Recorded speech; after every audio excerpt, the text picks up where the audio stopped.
businessmen type. We all sat at the table, and I'll do this real quickly. We all sat at the table. One of the men pulled out from his jacket something that was wrapped in a blue cloth. He handed it to Dr. Reed. I was sitting here. Dr. Reed was sitting right next to me here. The folks were sitting across the table from us. They handed it to him, and they said, "Are you sure you want to do this?" And he said, "Yeah." And with that, he unwrapped the the package, and it was this link artifact bracelet. He said, "No matter what happens, nobody gets up to leave the room." Fine. With that, he took the bracelet, he put it on his wrist, and it still was silver of this color. Put it on its wrist, and it seemed to close around his wrist on its own. And as you saw some of the characters that are on this bracelet, they seem to be raised, almost as if one of them might be a control mechanism or an on and off button. We really don't know. He put the bracelet on his wrist, and he started to vibrate. And the bracelet became like frosty, like a frosty mug of beer. And he started to vibrate and shake violently. And then all of a sudden, he was gone. And we were sitting right next to each other. I go like this. He's not there. He's not in the room. And I said, "Geez, what is this?" Time, and it seems like in these instances, time seems to get a little distorted and not much time has passed, but it appeared to be seconds.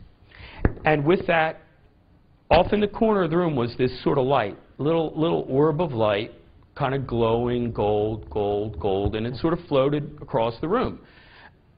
And I look over, and there he is back in the chair again. Now, as we're sitting in this room, everyone's jaw is like, what? What happened? This orb of light floats through the room, and then all of a sudden begins to take on a shape, like a large figure in a robe of gold, like the only thing that I can describe it as a being of light. It stayed sort of hovering in the room, and then, boop, it was gone. And I look over at Dr. Reed, and he's exhausted and passed out on the table. And one guy across from us is crying, and the other guy is just rubbing his head. No, it wasn't videotaped. If I knew that this was what was going to happen, you could be sure I would have had the video camera with me. That's not to say that we won't get another opportunity to do this. Right now, the artifact is being cared for by a group of people that Dr. Reed calls the Alliance. Group of businessmen, industry people, scientists whose agenda is to bring forward the reality of extraterrestrial life, and they have an agenda, and they're working with him. They had another one of these artifacts, but theirs didn't work. This one does. Just a quick bit of science about it.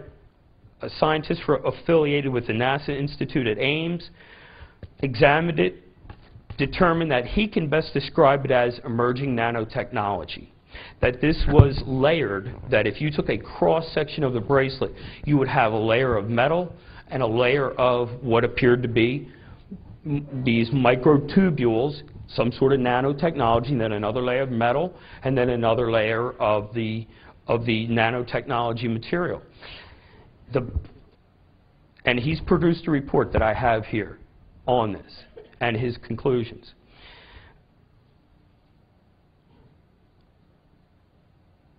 So I think that it's some type of biomorphic or bioelectric device, that it has 3 pins underneath it, and it seemed when he put it on his wrist, he sort of grimaced like as if these needles poked his skin. And that seems to how it interfaced with his nervous system. After he came back and the bracelet was off, he had, like 3 little welts, on his wrist, where they were, and of course, a couple days later, they had passed and disappeared. But I'm uncomfortable talking about that because I'm still trying to be very objective and open-minded, and I've never had an experience myself. So I really don't know how to wrap my mind around this yet. There's so much more. I just think we're running short on time, Dan. For the whole thing? Then I'll be around till Sunday. Feel free to come and talk to me. I'll answer any questions that you have. I'll show you some of the evidence that I've got, the reports, etc. And with that, thank you all very much. Thank you.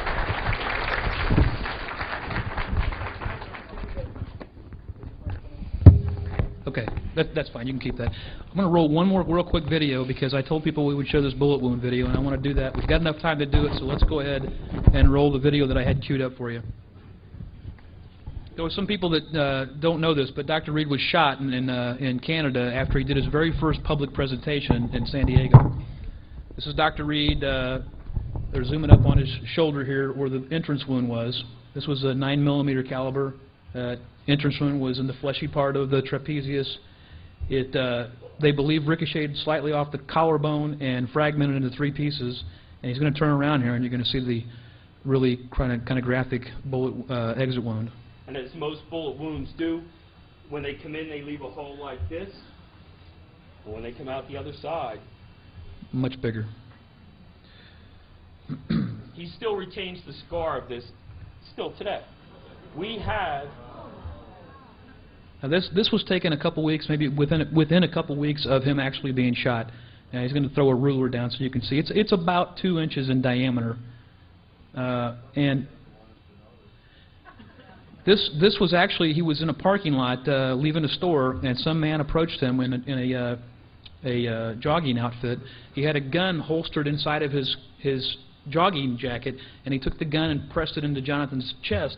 And when Jonathan reacted spontaneously, just grabbed it, and it went off. And the guy, I don't think he really intended to shoot Jonathan, but he reacted kind of coldly. He was a little startled, but then he just holstered the gun and he walked away and got into a van and took off. Okay, you can stop that video. We have not the bullet itself, but we have the casing. That's right. The casing was laying next to him, and he picked it up. The 9 would have ejected the casing out the side, and we retained that. We've got a whole bunch of other stuff, but we don't have time for it. But I'm going to have Jonathan come up here, Dr. Reed himself, and play this video, this audio, and talk a little bit about it because it's a really fascinating piece of audio. Dr. Reed, please.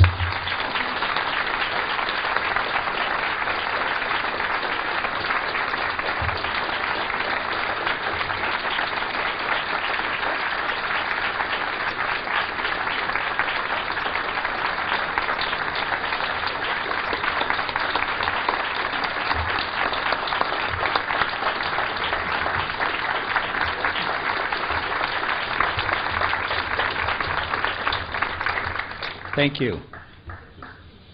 Anybody want to give me a job? No, I'd just like to say, first and foremost, thank you to all of these courageous people who have saved my life and given me back some meaning and some integrity to which was taken away.